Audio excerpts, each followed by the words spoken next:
4절부터 그냥 7절까지 여러분 성경 보시고 쭉 읽으시면 되겠습니다. 다 함께 읽도록 하겠습니다. 시작. 믿음으로 아벨은 가인보다 더 나은 제사를 하나님께 드림으로 의로운 자라 하시는 증거를 얻었으니 하나님이 그 예물에 대하여 증언하심이라. 그가 죽었으나 그 믿음으로써 지금도 말하느니라. 믿음으로 에녹은 죽음을 보지 않고 옮겨졌으니 하나님이 그를 옮기심으로 다시 보이지 아니하였느니라. 그는 옮겨지기 전에 하나님을 기쁘시게 하는 자라 하는 증거를 받았느니라. 믿음이 없이는 하나님을 기쁘시게 하지 못하나니 하나님께 나아가는 자는 반드시 그가 계신 것과 또한 그가 자기를 찾는 자들에게 상 주시는 이심을 믿어야 할지니라.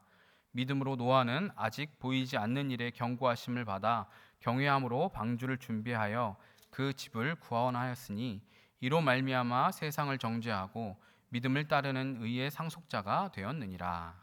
아멘. 잠시 기도하겠습니다. 거룩하시고 자비하신 하나님, 이 시간도 살아계신 하나님의 음성 듣기 원합니다. 하나님께서 오늘 주시는 말씀을 통하여서 우리에게 주시는 말씀을 밝히 깨달아 알 수 있게 하시고 그 말씀이 우리의 삶 가운데 또한 우리의 삶의 행동으로 옮겨질 수 있게 하여 주시옵소서. 전하는 자나 듣는 자나 모두 한 성령 안에, 한 은혜 안에 머물게 하시고 주님의 말씀만이 온전히 이 시간 선포될 수 있도록 인도하여 주시옵소서. 주님께 맡기고 의지하며 예수님의 이름으로 기도합니다. 아멘. 오늘 믿음으로 아벨은 이라는 제목으로 함께 말씀 나누겠습니다. 요즘 우리는 여러모로 굉장히 핫한 도시인 광명에서 살고 있습니다. 여러분은 물론 이제 뭐 안양 사시는 분도 있고 다른 타 지역 시흥 사시는 분도 있겠지만 우리가 광명, 우리 교회가 광명에 있죠. 광명에서 살고 있습니다. 불과 몇 년 전만 해도 이 광명이라는 도시는 제가 처음 하늘교회 왔을 때 담임 목사님이랑 이제 면담할 때 면접할 때 목사님이 광명을 그렇게 소개하셨어요. 보통 젊은 부부들이 광명에 와서 돈을 열심히 모은 다음에 서울로 진출하기 위해서 잠깐 거쳐가는 도시다. 그런 정체성이 좀 강한 곳이다. 그래서 그런 설명을 해주시면서 많은 사람들이 되도록이면 서울권으로 돈 열심히 벌어서 목동으로 가고 싶어하고 또 학군이 좋은 데로 막 가고 싶어하고 한다라는 그런 이야기를 해주셨었는데 지금은 조금 이전과는 상황이 많이 달라졌죠. 눈부시게 막 발전하고 또 정부에서 이 개발 대상 지역으로 선정하면서 많은 사람들의 관심과 집중, 또 여러분도 보시다시피 교회 주변에 허허벌판이었던 이곳에 아파트들이 엄청 들어서면서 건물들이 아주 하늘 높이 다 세워지고 주변에 많은 사람들이 살게 되었죠. 그러면서 자연스럽게 집값이 엄청나게 올랐습니다. 여러분 그걸 느끼시는 분도 있고 그게 이제 여러분과 별 상관이 없는 아직 우리 대학생 청년들도 있겠지만 광명이 제가 재작년인가 이야기 들었을 때 서울에서 집값이 그 한 해 가장 많이 집값이 오른 곳이 광명이라고 했었거든요. 근데 지금도 거의 비슷할 것 같아요. 그래서 이제 이런 핫한 우리 광명에 아주 핫한 사건 뉴스가 하나 있었죠. LH 직원들이 광명 시흥 지역 개발 대상 지역에 이 자기들의 차명으로 이제 가족들 명의로 미리 땅을 사놓고 보상 받기 위해서 목적도 불분명한 묘목을 심어놓고 그 하나당 돈을 얼마씩 받는다며요. 그렇게 심어놓고 땅 미리 사놓고 그리고 나서 이제 개발 발표되면 이제 땅값이 이제 수십 배가 오르니까 이런 소식이 이제 밝혀지면서 나라가 완전 발칵 뒤집혔습니다. 그런데 이런 사실 이런 일은 이미 오래전부터 있어 왔던 일인 게 사실 조사를 하면 할수록 보여지죠. 지금 이번에만 이게 안 그러다가 딱 드러난 게 아니라 이미 오래전부터 한참 전부터 이런 일들은 사람들이 행해오고 있었던 것이죠. 혹시 여기 LH 직원분 계세요? 모든 LH 직원분들을 폄하하는 건 아니에요. 오해하지 마시고. 이 소식을 접하면서 많은 사람들이, 국민들이 배신감과 분노를 느꼈습니다. 정직하고 성실하게 살아온 많은 사람들은 자연스럽게 바보가 된 거죠. 바보가 된 기분인 거예요. 나는 그럼 바보였나? 멍청이였나? 이런 생각을 하게 됩니다. 이런 분란 상황에 기름이라도 들이붓듯이 인터넷의 한 익명 커뮤니티에서 스스로 LH 직원이라고 밝힌 사람의 글이 올라왔었죠. 그 글을 보면 사람들이 LH에 어떻게든 노력해서 입사하는 이유가 이런 한탕을 해서 이 한탕을 통해서 평생 먹고 살 돈을 얻기 위해서 이렇게 하는 거고 이게 공공연하게 다 아는 사실이다라고 하면서 막 분노하는 국민들을 조롱했죠. 이거 어차피 안 걸린다. 분노해봤자 소용없다.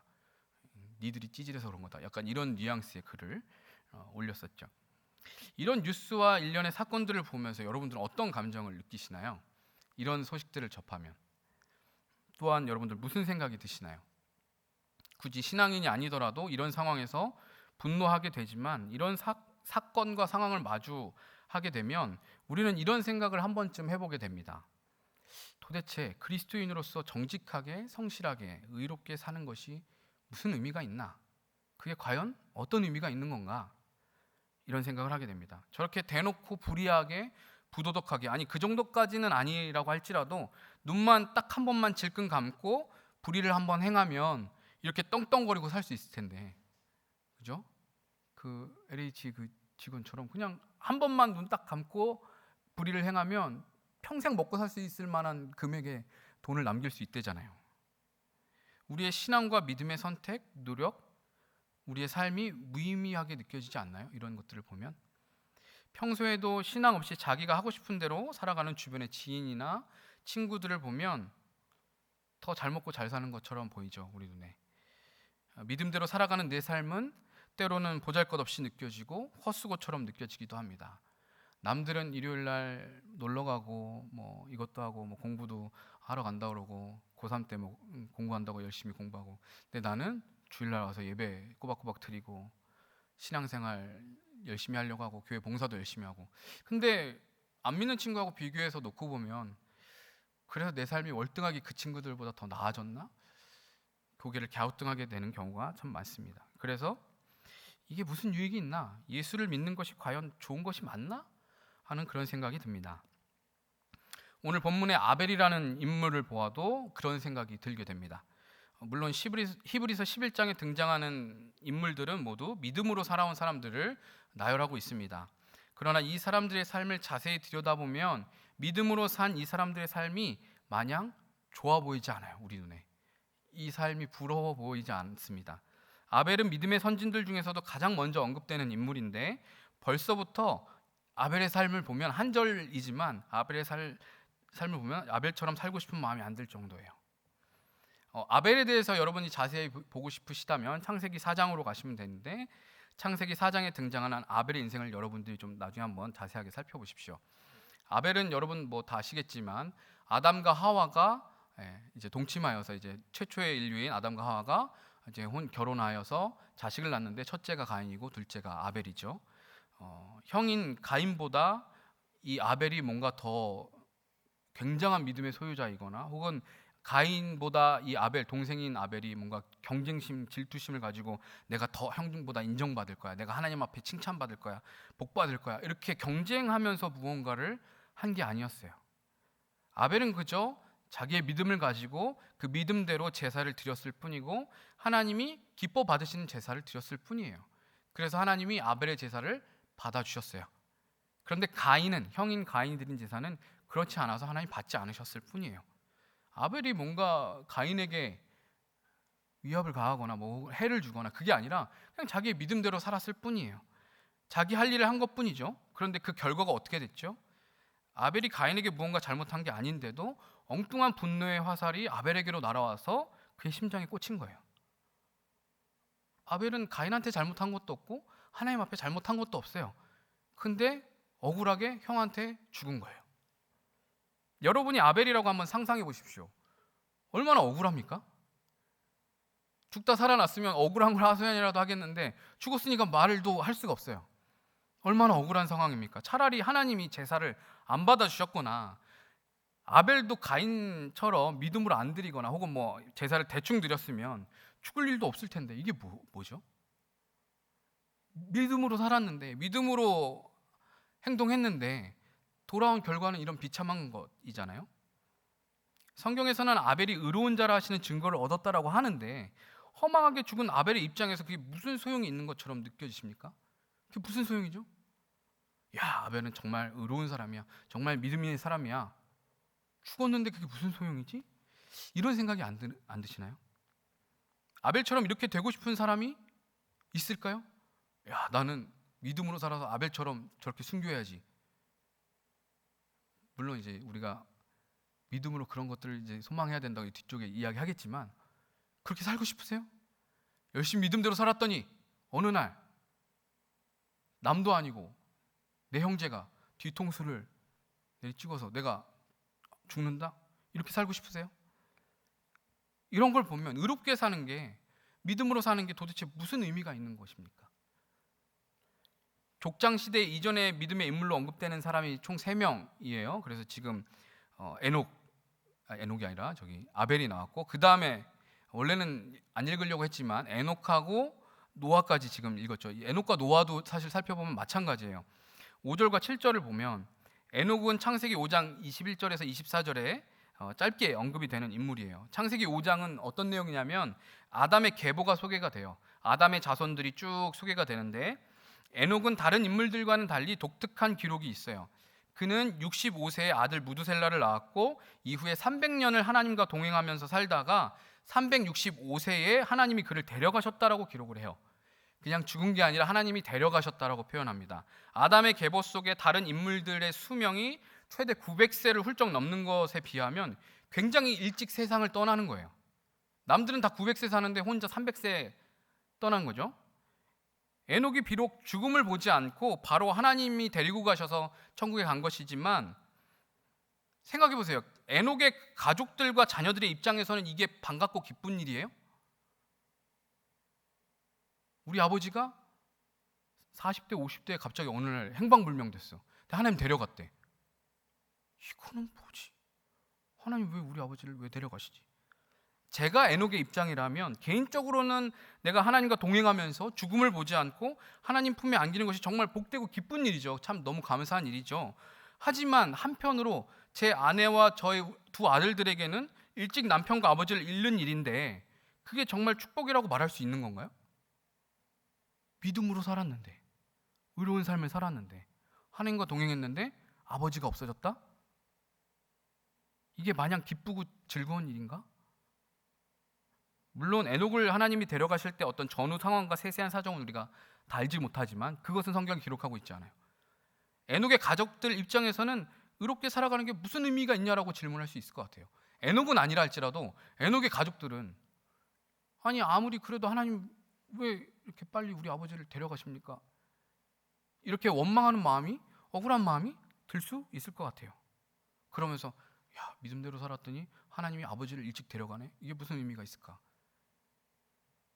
그런 생각이 들 수도 있을 것 같아요. 노아는 또 어떻습니까? 히브리서 11장 7절에 보면 노아는 아직 보이지 않는 일에 경고하심을 받아 경외함으로 방주를 준비하여 그 집을 구원하였다라고 말합니다. 그런데 창세기에 나오는 노아의 생애를 자세히 들여다보세요. 노아가 자신과 자기 가족들만 살아남았다고 좋았을 것 같으세요? 야, 다 죽는데 우리만 살아남았어. 너무너무 좋다. 그러니까 그 감정도 있을 거예요. 아, 이런 상황 가운데 모든 사람들이 사실 멸망당해야 하는 상황임에도 불구하고 구원해 주시고 건져 주신 거에 감사하는 마음도 있었을 거예요. 하지만 그게 마냥 좋기만 했을까요? 어차피 하나님 말씀도 불순종하고 악하게 사는 인간들 다 죽으니까 아우 속 시원하다. 저 악한 인간들 하나님 너무 속 시원하게 잘하셨네. 이런 생각을 했을까요? 여러분이 한번 상상해 보세요. 이 세상의 모든 사람이 하루아침에 싹 다 사라지고 여러분과 여러분의 가족만 남았어요. 이 지구상에, 이 광명 지역이 아니라, 우리 동네가 아니라 이 전 지구에 여러분과 여러분의 가족만 남고 모든 사람이 싹 다 사라졌어요. 영화에 이런 이제 설정들이 간혹 나오죠. 사라지고 나 혼자 남은 거예요. 그러면 보통 영화에서 그리는 그런 사람들 뭐예요? 점점 막 미쳐가죠. 막 헛개비 보고서 막 마네킹에다 대고 막 말 걸고 막 이러잖아요. 마냥 이게 우리 가족끼리 오붓하게 행복하게 생활했을 것 같으세요? 또 그 엄청난 홍수에서 노아와 노아의 가족들은 얼마나 엄청난 공포를 느꼈을까요? 그 방주 안에서 얼마나 두렵고 떨렸을까요? 그 안에서 살면서 1년의 시간을 배 안에서 폭풍우가 계속 내리는, 비가 내리는 그 홍수 상황에서 살아가는데 얼마나 무섭겠어요. 온 세상을 뒤덮는 홍수가 나려면 그 규모와 체감되는 공포는 사실 우리가 상상할 수 없는 그 두려움일 거예요. 저는 노아와 가족들이 분명히 트라우마가 생겼을 거라고 생각해요. 이 노아 홍수 사건 이후에 비가 올 때마다 홍수 사건이 떠오르면서 엄청난 공포감이 막 올라왔을 거예요. 오죽하면 하나님이 다시 홍수로 인간을 멸망시키지 않으시겠다고 무지개를 언약의 상징으로 주시겠습니까? 오죽하면. 무지개가 인류에게 주시는 하나님의 약속이죠. 물로 다시 심판하지 않겠다는 약속이지만 엄밀히 따지면 지구상에 남은 인류가 누구밖에 없어요. 노아랑 노아 가족밖에 없어요. 그럼 누구한테 주는 약속이에요? 노아에게 주는 약속인 거예요. 노아 때문에 이 약속을 주시는 거라고요. 왜 무지개를 주시면서 다시는 물로 심판하지 않을 거라고 하십니까? 노아와 가족들이 비 내리는 거 보면 두려워하기 때문이 아니겠습니까? 그 두려운 마음이 드니까 하나님이 아니야, 걱정하지 마, 내가 다시는 이렇게 하지 않을 거야. 그 증거로 비가 올 때마다 무지개를 보면 안심이 되고 그렇게 해주신 것이죠. 물론 이건 저의 상상이지만 저는 노아가 그 이후에 보면 홍수가 다 끝나고 이제 땅으로 나와서 정착해서 이제 살잖아요. 그러면서 이제 포도를 재배해요. 그러면서 포도주를 만드는데 포도주에 취해서 벌거벗고 있는 사건이 나오죠. 근데 그 사건이 제가 상상해 보면 왠지 한 번의 실수가 아닐 것 같아요. 평소에도 자주 술에 취해 있었을 수도 있겠구나라는 생각이 들어요. 이 세상에 혼자 살아남았다는 어떤 그 죄책감, 또 홍수를 겪은 두려움, 그 두려움 같이 그 트라우마를 잊어보고자 포도주에 취해 있었던 것은 아닐까? 이건 사실은 아니에요. 그냥 제가 상상해 보는 거예요. 포도주에 취한 게 아마 그 영향이 있지는 않았을까? 그런 생각이 들어요. 이 세 인물의 인생만 살펴보아도 믿음으로 사는 것, 의로운 자라고 인정받는 것이 우리 눈에 그렇게 좋아 보이지 않습니다. 그러면 과연 우리는 믿음으로 살아야 하는 건가요? 우린 믿음대로 살아가는 게 맞나요? 의로운 자라고 하시는 증거를 얻는 삶을 추구하는 게 맞나요?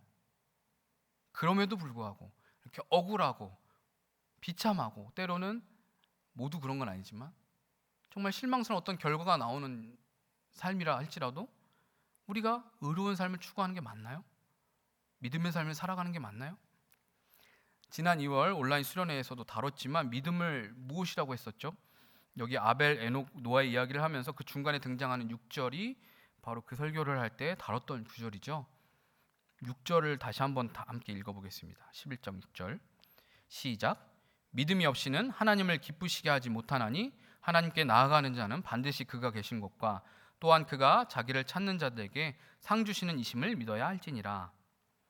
우리가 예수를 믿는 믿음을 가진 자라고 할 때 그 믿음은 무엇을 믿는 것이라고 했었죠? 두 가지라고 이야기했습니다. 첫 번째는 그가 계신 것과 온 우주 만물과 나를 창조하신 하나님이 계신다라는 것, 하나님의 존재를 믿는 것이라고 했고, 두 번째는 그 하나님께서 바로 자기를 찾는 자들에게 상 주시는 분이심을 믿는 것이라고 했습니다. 이것은 하나님이 어떤 보상을 해준다라는 의미라기보다 온 우주 만물을 창조하신 그 하나님의 존재가 그 분이 나를 사랑하시는 분, 나의 삶에 선한 일을 행하시는 분, 선하신 분, 완전하신 분, 그 사실을 믿는 것이라고 했습니다. 하나님이 존재하는 것, 근데 그 하나님이 나와 상관없는 분이 아니라 나를 사랑하셔서 내 삶에 선한 일을 끊임없이 행하시는 분이라는 것, 그것이 믿음이라고 말했습니다.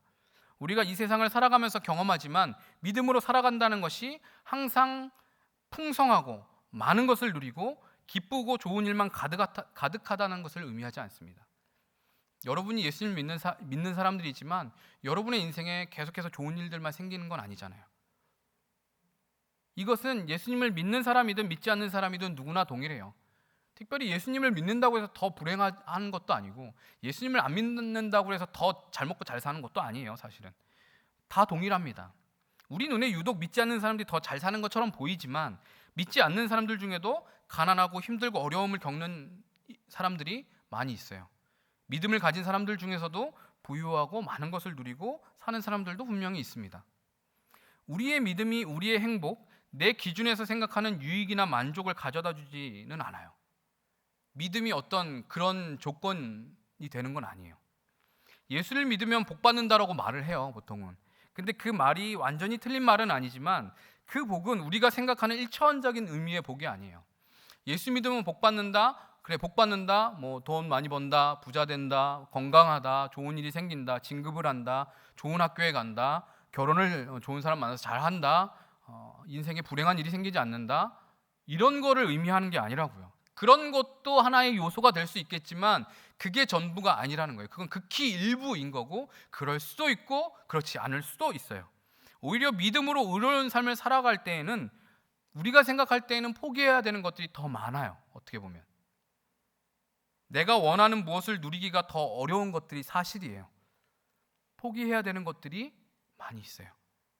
그러면 굳이 왜 우리가 믿음으로 살아가야 되는 걸까요? 뭔가를 포기해야 된다면, 우리가 누릴 수 있는 것들이 제한적이 된다면 왜 의로운 자의 삶을 추구해야 될까요? 유익이 없는 것 같은데.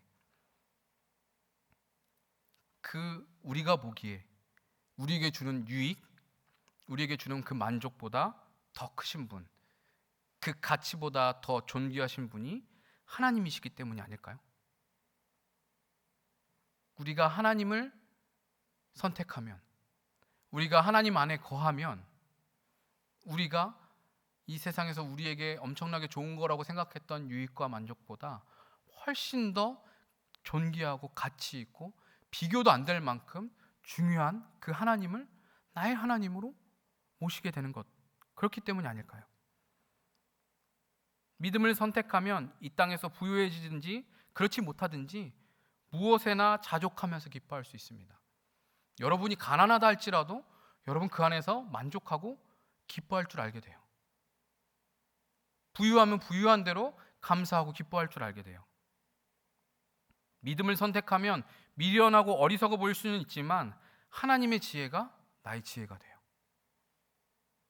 믿음을 선택하면 나의 실패와 쓰러짐이 나의 자랑거리가 되고 나의 간증이 돼요. 사람들은 그것을 감추고 싶어하고 숨기고 싶어하지만 믿음을 붙잡는 사람은 나의 실패와 쓰러짐도 간증이 돼요. 믿음을 선택하면 고난과 역경 속에서도 평안과 자유가 있어요. 바울과 실라는 복음을 전하다가 매를 맞았는데도 불구하고 감옥 안에서 찬양을 부르잖아요. 그 안에 평안이 있는 거예요. 기쁨이 있는 거예요. 매를 맞아도 내가 복음을 위하여, 예수를 위하여서 이렇게 할 수 있다면 기쁨이 있는 거예요. 무엇보다 믿음을 선택하면 영원한 생명이 우리에게 주어집니다. 그 누구도 줄 수 없는, 그 무엇과도 바꿀 수 없는 영원한 생명이 우리에게 주어져요. 그것이 우리의 눈에 좋아 보이지 않는다고 해도 분명 하나님은 그 무엇보다 더 크고 소중한 분이십니다. 그리고 하나님이 그 모든 것을 우리에게 허락하시는 분이세요. 믿음은 내 기준에서 눈에 보이는 유익이나 만족이 없다 할지라도 하나님이 선하시다라는 사실을 믿고 그 선하신 하나님께 내 삶을 내어드리는 모든 전인적인 행위를 의미합니다. 히브리서 11장 6절의 표현대로라면 하나님을 기쁘시게 하는 삶을 의미하는 거예요. 추구하는 방향 자체가 다른 거예요. 앞에 제가 이게 무슨 의미가 있냐, 이게 도대체 무슨 유익이 있냐라고 말했을 때 그 방향성과는 완전히 다른 거예요. 믿음이 없는 이들의 삶의 목적은 오직 내 유익과 만족이에요. 내가 어떻게 하면 잘 먹고 잘 살까? 내가 어떻게 하면 행복할까? 내가 어떻게 하면 더 많이 누릴까? 심지어 교회를 다니면서도 예수님을 믿는 게, 하나님을 믿는 게 어떻게 하면 하나님한테 내가 복을 얻을까? 하나님한테 어떤 콩고물이라도 내가 좀 얻어먹을까? 이런 태도가 되는 거예요. 그러나 하나님을 믿는 자들은 하나님을 기쁘시게 하기 위해서 내 삶을 기꺼이 내어드리는 게 삶의 목적이에요. 그래서 때로는 목숨도 내놓는 거예요. 근데 안 믿는 사람, 세상이 보기에는 바보 같은 짓이죠. 무의미한 행동이에요. 그러나 예수님을 믿는 사람들은, 믿음을 가진 사람들은 하나님을 기쁘시게 하는 삶의 목적을 추구하기 때문에 기꺼이 내 삶을 내어드려요. 내 생명까지도. 그래서 인생의 목적이 행복이 아니라 거룩이다라는 말이 맞는 말인 거예요. 인생의 목적이 행복이 되면 하나님을 기쁘시게 하는 것보다 내 행복에 더 포커스가 맞춰진 거죠. 그러나 인생의 목적이 거룩이 되면 나의 유익과 만족보다는 하나님을 기쁘시게 하는 것에 더 포커스가 맞춰지는 거예요. 내 삶을 거룩하게 구별하여서 하나님께 드리는 거기 때문에 삶의 포커스가 하나님에게 있는 거죠. 그리고 내 힘으로는 그걸 충족해내기가 힘들어요. 나의 행복을 이루기 위해서 부단히 내 힘으로, 내 방식으로 노력해야 돼요. 돈을 많이 벌고 사람들 만나고 출세하기 위해서 뼈 빠지게 고생하고 애쓰고 뭔가 하는데 그걸로 온전하게 그것들을 다 충족할 수 있어요? 물론 그거를 힘들게 이뤄내는 사람들도 있지만 충족된다고 해도 굉장히 제한적이고 일시적이에요. 그런데 신기하게도 내가 거룩한 삶을 선택하면, 내가 거룩하게 살아가면, 하나님을 기쁘시게 하는 삶을 선택하면 하나님은 우리가 어떤 상황에서도 행복을 누릴 수 있는 축복을 주세요. 내가 선택한 거는 하나님을 기쁘시게 하는 삶, 거룩함인데 우리에게 주어지는 건 하나님이 주시는 행복인 거예요. 믿음의 삶을 살아야 하나 말아야 하나 고민하고 있는 분들이 있다면 먼저 내 인생의 목적이 어디로 향하고 있는지를 생각하시고 점검하시기 바랍니다. 아벨은 하나님이 계신 것을 믿었고 그분이 자기를 찾는 자에게 복 주시는 선하신 분이심을 믿었기 때문에 양의 첫 새끼를 드렸어요. 자기에게 가장 가치 있는 것, 가장 소중한 것을 드렸어요. 즉 자기의 생명을 드린 것과 마찬가지예요. 이것은 아벨이 양의 첫 새끼를 드렸다라는 것은 그냥 단순한 어떤 옆에 있는 여러 마리 양 중에 그냥 한 마리 잡아서 그냥 대충 드린 게 아니라 가장 중요한 것, 소중한 것, 그거는 마치 내 생명을 드리는 것과 같은 거예요. 제사는 자기 생명을 드릴 수는 없지만 자기 생명을 드리는 고백으로 살아있는, 그것도 양의 첫 새끼, 첫 번째라는 건 뭐예요? 가장 중요하다는 거예요. 가장 소중하다는 거예요. 그걸 바침으로 내 생명을 내어드리는 것과 같은 신앙의 고백을 하는 거예요. 내가 죽을 수는 없으니까 어떤 생명을 희생하는 그 양을 가져다가, 그것도 가장 소중한 양을 바치고 하나님, 양을 바치지만 나를 드립니다, 내 생명을 드립니다라고 고백하는 거라고요. 이 원리가 똑같이 적용되는 게 11조예요. 11조는 내 소유의 전부가 하나님의 것이라는 신앙의 고백으로 소득의 10분의 1을 드리는 거예요. 그렇지만 10분의 1을 드리면서 하는 고백은 뭐예요? 내 모든 게 하나님의 것입니다. 다 하나님으로부터 왔습니다. 근데 그걸 다 드리면 우리가 살 수 없으니까 10분의 1만 띄어서 드리면서 내 모든 걸 하나님 앞에 드립니다. 다 하나님의 것입니다라고 고백하는 거예요. 그런데 가인은 인생의 목적이 하나님을 기쁘시게 하는 것이 아니라 자신의 행복과 인정받는 거였어요. 그러니까 자기의 제사가 거절되었을 때 분노하는 거예요. 하나님 앞에 분노하고 그 비교 대상인 아벨에게 분노하는 거예요. 우리도 인생의 목적이 나의 만족과 유익이라면 교회 다니고 신앙생활을 한다고 해도 억울하고 어려운 일을 만나면 하나님을 원망하고 하나님께 분노할 거예요. 아마 왜 하나님 나한테 이런 일을 만나게 하시냐고, 하나님 왜 나한테 복을 주시지 않냐고. 그러나 우리의 인생의 목적이 하나님을 기쁘시게 하는 것이라면 아벨처럼 믿음으로 살아가는 삶의 결과가 때로는 우리가 보기에 좋지 못하고 이 땅에서 큰 유익이 되지 않고 때로는 억울하게 되어도, 억울한 일이 생겨도 하나님을 원망하고 분노하기보다 하나님의 도우심과 은혜를 구하면서 그 앞에 엎드리게 될 거예요. 하나님, 이게 어떤 의미입니까? 내가 너무나도 괴롭고 내가 너무나도 힘들지만 하나님 선하신 분인 걸 나는 믿는데 이것이 도대체 내 삶에 어떤 의미입니까? 끊임없이 하나님 앞에 나아가고 하나님의 선하심을 붙잡고 하나님 나에게 은혜를 달라고, 하나님 나에게 응답해 달라고 구하게 될 것입니다. 제 생각에는 아마 아벨이 그때 가인이 돌로 치는데 비껴 맞아가지고 다행히 죽지는 않고 살인 미수에 그쳤다고 쳐요. 죽지 않고 만약에 살았다면 아마 아벨은 하나님을 원망하고 형을 미워하기보다 어떻게든 그 형을 용서하고 그 관계를 회복하기 위해서 하나님 앞에서 씨름했을 것 같아요. 물론 단정 지을 수는 없겠지만 믿음으로 제사를 드린 그 아벨의 생애를 생각해 본다면 아마 아벨은 그렇게 하지 않았을까. 하나님을 기쁘시게 하는 삶의 선택을 했기 때문에 살아남았다고 해도 그런 선택을 하지 않았을까 생각해 봅니다. 이렇게 아벨처럼 살면 억울하고 답답하고 불만족스러울 것 같은데 놀랍게도, 역설적이게도 이런 삶은 결국 누가 채우시냐면 하나님이 채우세요. 하나님이 채우시고 하나님이 위로해 주시고 끝까지 붙드십니다. 아벨은 비록 우리 눈에는 억울하게 죽은 허무한 인생처럼 보이지만 하나님 앞과 저 천국에서는 가장 영광스러운 사람인 거예요. 에녹을 하나님이 데려가셨지만 하나님은 에녹의 가족들과 자녀들을 버리지 않으셨을 거예요. 에녹을 데려가시면서 니들끼리 잘 살아봐 이렇게 하시는 게 아니죠. 그의 가족들을 하나님이 분명히 끝까지 책임지셨을 거예요. 분명히 그들을 지키시고 보호하셨을 거예요. 노아도 믿음의 삶, 의로운 삶을 살아서 그렇게 살았는데도 불구하고 트라우마가 생겼다고 할지라도 하나님은 끝까지 그를 책임지시고 그를 위로하고 안심시키기 위해서 무지개를 주시고 또 그의 자손을 번성케 하시고 그를 통해서 인류를 번성케 하시잖아요. 지난 한 주간 큐티인 본문인 요한복음을 보면 예수님께서 제자들에게 곧 자신이 아버지께로 가실 것을 말씀하시는 장면이 나와요. 예수님이 곧 떠난다는 이 말씀에 제자들이 막 어리둥절해하면서 근심하고 두려워해요. 아니 예수님이 우리를 떠난다고 이게 무슨 소리야? 갑자기 이게 무슨 말이지? 무슨 의미지? 그러나 예수님은 그런 제자들을 사랑하시되 끝까지 사랑하세요. 심지어 곧 예수님을 배반하고 팔아넘길 걸 알면서도 예수님이 그 가룟 유다의 발을 씻기세요. 예수님을 배반할 제자인데도 예수님 그 가룟 유다를 포기하지 않으세요. 끝까지 돌이킬 기회를 주시는 거예요.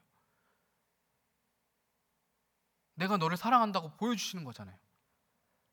또한 제자들이 곧 예수님을 버리고 다 도망칠 것을 아시면서도 끝까지 그런 제자들에게 담대하라고, 내가 세상을 이겼노라, 내 안에 거하는 너희는 그러니까 담대할 수 있다, 세상을 이길 수 있다고 위로해 주시잖아요. 격려해 주시잖아요. 용기를 주시잖아요. 예수님이 이 말씀을 하실 때는 제자들은 예수님을 버려도 예수님은 제자들을 버리시지 않으실 것이기 때문에 하시는 말씀인 거예요. 니들이 감히 나를 배신을 해? 어디 잘되나 두고 보자. 그럼 이 얘기 하겠어요? 제자들을 포기하지 않으니까, 제자들을 끝까지 사랑하니까 이 말씀을 하시는 거예요. 나를 버리고 다 도망갈 놈들인데 뭐하러 위로를 해줍니까? 그런데 예수님은 믿음 없는 제자들이었음에도 그들을 끝까지 사랑하시고 포기하지 않으셨습니다. 사랑하는 여러분, 우리가 믿는 하나님이 이런 분이에요. 우리가 믿는 예수님이 이런 분이에요. 우리에게 향하신 신실하심과 선하심이 영원하신 분이십니다. 우리의 삶의 모든 일에 관심이 있고 우리를 끝까지 포기하지 않고 책임지시는 분이세요. 그런 하나님을 기쁘시게 하는 삶, 그분을 따르면서 믿음의 삶을 사는 것은 결코 억울하거나 무의미한 삶이 아닌 거예요. 제가 오늘 설교를 준비하면서 저희 아내하고 비롯해서 몇몇 사람들에게 나의 믿음 생활이 무슨 의미가 있나 하는 이런 회의가 든 적이 있냐, 언제 그런 생각이 들었냐라고 물어봤는데, 서두에 언급했던 이런 굉장히 화나는 사건들을 마주할 때도 있을 거고, 주일에 마음 편히 어디 놀러 가거나 나를 위해서 시간을 쓰지 못할 때 억울하다고 하는 아주 사소하고 작은 부분들도 있었어요. 그런데 그런 이야기를 해주는 사람들을 잘 살펴보면 그런 고백하는 사람들은 여전히 삶의 자리에서 믿음의 선택을 하는 사람들이었어요. 그것이 갈등은 되지만 그래도 끝까지 나는 믿음의 자리를 선택하고 믿음으로 살아가기로 결단하는 사람들이었어요. 조금은 손해보는 것이 억울하고 답답하게 느껴져도 여전히 믿음의 자리를 지키려고 하는 이들이었습니다. 비록 지금은 눈에 보이는 유익이나 상급이 없어도 묵묵히 믿음의 길을 가려고 노력하는 이들이었습니다. 물론 우리가 극한의 상황을 만나면 흔들릴 수도 있을 거예요. 그러나 믿음의 사람들은 결국 하나님이 계신 것과 하나님이 당신을 찾는 자들에게 상 주시는 선하신 분이라는 사실을 끝까지 붙들고 하나님을 선택하는 거예요. 영화로도 만들어진 교회 오빠라는 그 영화로 만들어진 그 이관희 형제님, 이분의 인생은 참 이럴 수가 있나 싶을 정도로 억울해 보여요. 아내가 딸 아이를 출산하고 산후조리원에서 나오는 날 이관희 형제님이 사기 대장암 소식을 듣게 돼요. 그리고 갑작스럽게 어머니가 돌아가세요. 그리고 이관희 형제님의 항암 치료가 종료된 지 일주일도 채 안 돼서 이번에는 아내가 사기 혈액암 판정을 받아요. 쉴 틈 없이 밀려오는 이 고난에 이 부부가 탄식과 함께 기도로 매달리는 것밖에 할 수 없었다고 그래요. 얼마나 하나님 원망하고 싶은 마음이 들었겠어요. 내 인생 이거 뭐냐고, 내가 뭘 얼마나 잘못했길래 내 인생에 이런 일들이 일어나냐고 하고 싶지 않았겠어요? 이해할 수조차 없는 이 기막힌 상황에서도 그 남편인 이관희 형제님은 그 누구도 원망하지 않고 절대 주님에 대한 신뢰를 거두지 않았어요. 결국 그분은 주님 품에 안겼지만 그의 믿음은 많은 사람들에게 강력한 울림을 전해주었어요. 저는 이 영화를 보진 않았지만 이분이 인터뷰한 내용이나 짧은 영상들을 봤는데 고통스럽고 참 이해하고 받아들일 수 없는 상황에서도 끝까지 하나님을 신뢰한다고 고백하고 하나님 믿음대로 살기로 결단하는 그 모습을 보면서 나라면 저럴 수 있을까? 그런데 하나님 그의 인생을 사용하시고, 우리는 다 이해할 수 없지만 하나님이 하나님의 일들을 그분을 통해서 하셨어요. 그리고 아내인 오은주 씨는 지금은 회복하고 딸을 양육하고 잘 양육하고 계시는 것으로 알고 있어요. 하나님 그렇게 남은 아내와 딸을 회복시키고 계세요. 정말 끝까지 이렇게 믿음으로 하나님을 붙잡은 사람의 인생이 한편으로는 세상 사람들이 보기엔 비참해 보이지만 믿음의 눈으로 보는 우리의 눈에는 얼마나 고결하고 얼마나 위대해 보입니까? 예전에 세월호 사고에서도 이런 믿음의 고백을 하는 분의 이야기를 접한 적이 있어요. 그 사고로 자녀를 잃으신 부모님이었다고 하는데 정말 이해할 수 없고 억울한 사고 앞에 사랑하는 자식이 죽음을 당했고 그래서 교회를 떠나게 된 분들도 굉장히 많았었죠. 근데 어떤 한 부모님이 그럼에도 불구하고 교회를 떠나지 않게 된 이유에 대해서 이야기하셨는데 이런 고백을 하셨다고 그래요. 정확한 워딩은 기억나지 않지만 내가 믿음을 버리지 않고 끝까지 하나님을 붙들게 된 이유는 자식을 잃은 나의 고통을 하나님도 똑같이 아시기 때문이라고. 자식을 잃은 그 아픔을 하나님은 아시기 때문에 그러니까 하나님을 붙잡았다라고 그렇게 이야기하셨다고 하더라고요. 사랑하는 여러분, 우리가 이런 이해할 수 없고 또 때로는 어렵고 비참한 상황들, 억울한 상황들, 믿음을 지키는 게 무슨 의미가 있나라고 회의가 드는 그런 상황 앞에 믿음을 포기하지 않는다는 것은 정말 어려운 일이지만 불가능에 가깝게 느껴질 만큼 어려운 일이겠지만 우리 이 믿음의 길을 절대로 포기하지 맙시다. 하나님을 붙잡고 하나님을 선택하고 하나님 안에 거하는 것, 이것을 절대로 포기하지 말았으면 좋겠습니다. 자기를 찾는 자에게 상 주시는 분이신 하나님에 대한 믿음, 하나님의 선하심에 대한 믿음을 포기하지 맙시다. 믿음의 삶은 분명 그만한 가치가 있고 의미가 있는 삶입니다. 결코 무의미하거나 허무하지 않습니다. 하나님이 믿음의 백성들을 결코 버려두시지 않습니다. 하나님은 우리를 포기하지 않으십니다. 우리 믿음 없음에도 우리의 연약함에도 하나님은 결코 먼저 우리를 포기하시지 않으실 것입니다. 그러므로 우리도 삶의 억울함과 고통의 현장 속에서도 방황의 현장 속에서도 믿음으로 제사를 드린 아벨처럼 에녹처럼 노아처럼 끝까지 하나님을 향한 믿음을 붙들면서 버티시고 견딜 뿐만 아니라 하나님을 찬양하는, 오히려 그런 상황 가운데 하나님을 찬양하고 하나님을 높여드릴 수 있는 여러분 되기를 주님의 이름으로 간절히 부탁드립니다. 함께 찬양하고 기도하겠습니다.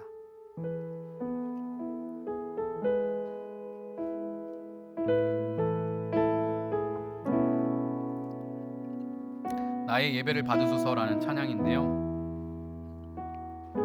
이 찬양을 보면, 가사를 보면, 오 주님, 당신은 내 삶 구석구석까지 감찰하시며 나를 응원하시는 분, 내 길을 밝혀서 영원한 생명의 길로 인도하시며 나를 격려하시는 분, 크고 작은 갈등을 겪곤 하지만 항상 결국 당신을 선택합니다.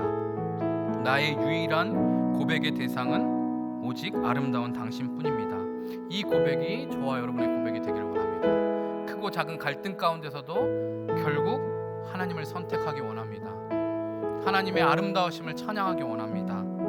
나의 유일한 고백의 대상은 오직 아름다운 하나님 당신뿐이십니다라고 고백하게 되기를 원합니다. 함께 찬양하겠습니다.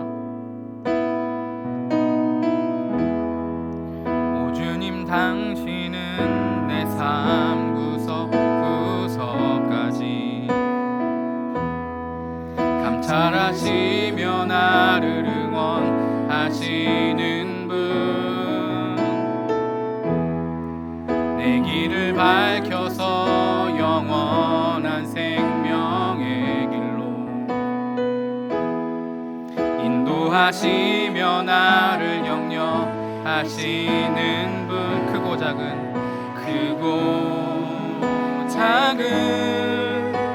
갈등을 겪곤 하지만 항상 결국 당신을 선택합니다. 나의 유일한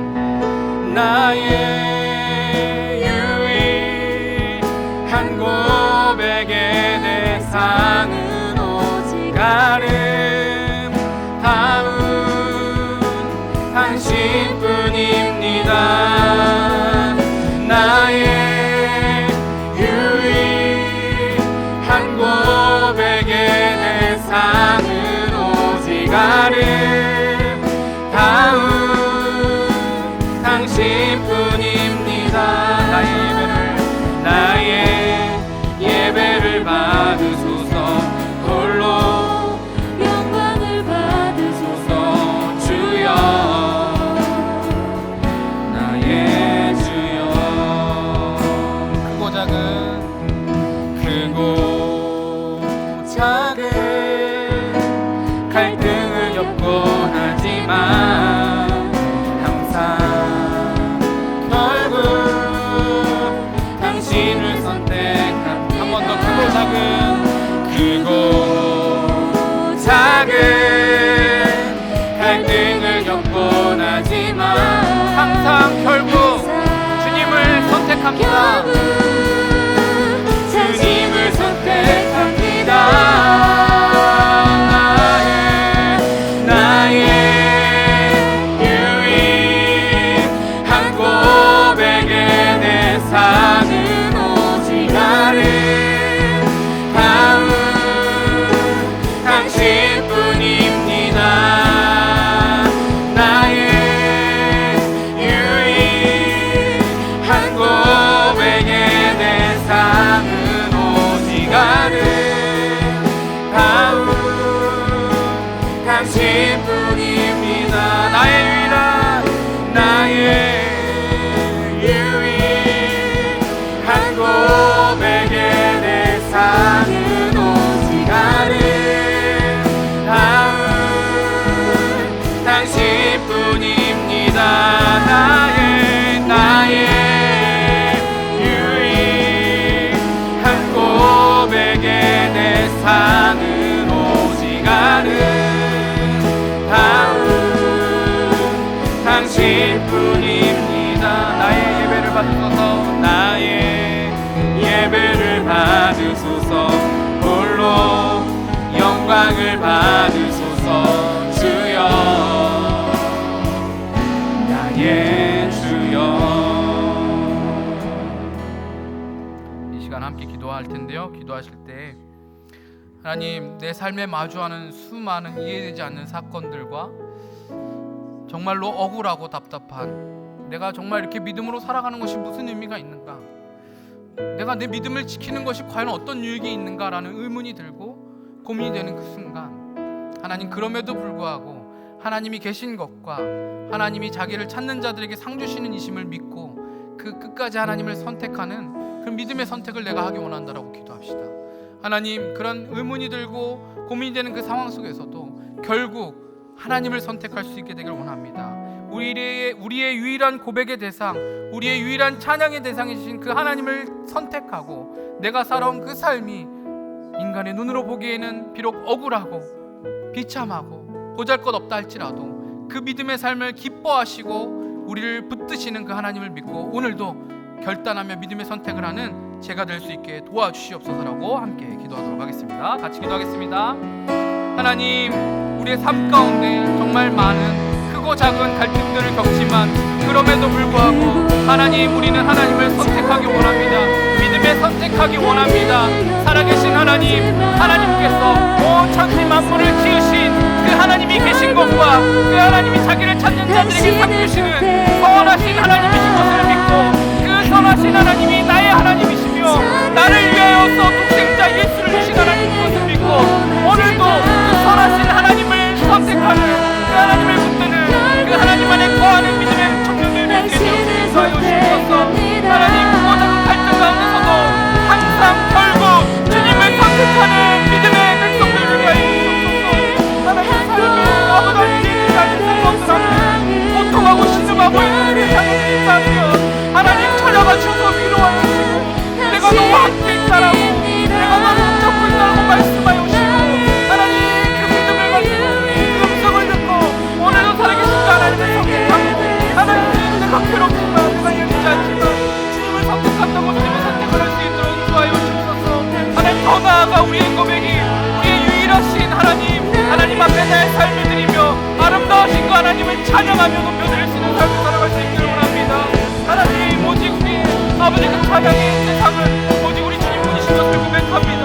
하나님, 우리의 찬양을 받아주시옵소서. 하나님, 모든 영광을 받아주시옵소서. 우리의 삶을 받아주시옵소서. 하나님, 모든 것을 받아주시옵소서. 영광과 찬양을 주님 받으시고 샘물로 영광 받으시옵소서.